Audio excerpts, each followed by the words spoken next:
বিকাল হয়ে গেছে আর আমার দৌড়াদৌড়িও শুরু হয়ে গেছে। হ্যাঁ, একদম। আমি কিন্তু আজকে সকালে জামা প্যান্ট পরে, অর্থাৎ সকালে যে ড্রেস পরে দৌড়াতে যাই সেই ড্রেস পরে কিন্তু না, আজকে আমি গেছি বাইক নিয়ে দৌড়াতে। আর সেটা কোথায়? আরে সেটা আমার পুরো বাড়ির পাশে, একদম রাস্তায় উঠেই ম্যাকো ম্যাকো, হ্যাঁ রেস্টুরেন্টের নাম ম্যাকো, একদম আমার বাড়ির পাশেই। অনেক দিন ভাবছি এখানে যাচ্ছি ওখানে যাচ্ছি, এ রেস্টুরেন্ট ও রেস্টুরেন্ট, দূরে দূরে চলে যাচ্ছি, কিন্তু ওই যে বাড়ির পাশে তো যাওয়া হচ্ছে না। একটা কি কথা আছে জানো তো, এই মুহূর্তে মনে পড়ছে না, কি গায়ের যোগী ভিক্ষা পায় না এরকম একটা ব্যাপার আছে। যাই হোক, আমার পুরোটাই এই মুহূর্তে মনে পড়ছে না।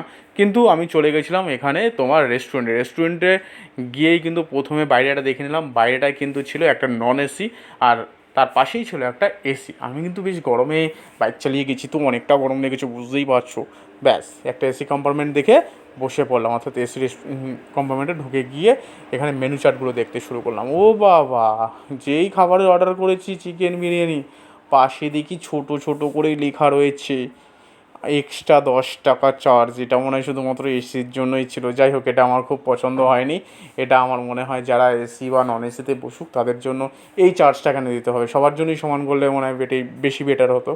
যাই হোক, এমনি মাকড় খাবার দাবার খুব ভালো। অর্থাৎ আমি চিকেন বিরিয়ানিটা খেয়েছিলাম, একটা সুন্দর দেখে আমাকে লেগ পিস দিয়েছিলো দাদারা।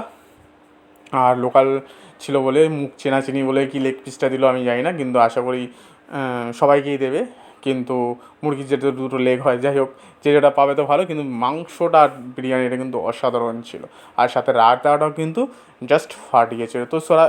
তো যাদের যাওনি তারা অবশ্যই চলে যাও মাকোতে তাড়াতাড়ি করে, আর খেয়ে নাও এরকম সুন্দর সুন্দর চিকেন। আর হ্যাঁ, অবশ্যই ও 10 টাকার ফেরটা কিন্তু দেখো ভাই। টাটা, ভালো দেখো।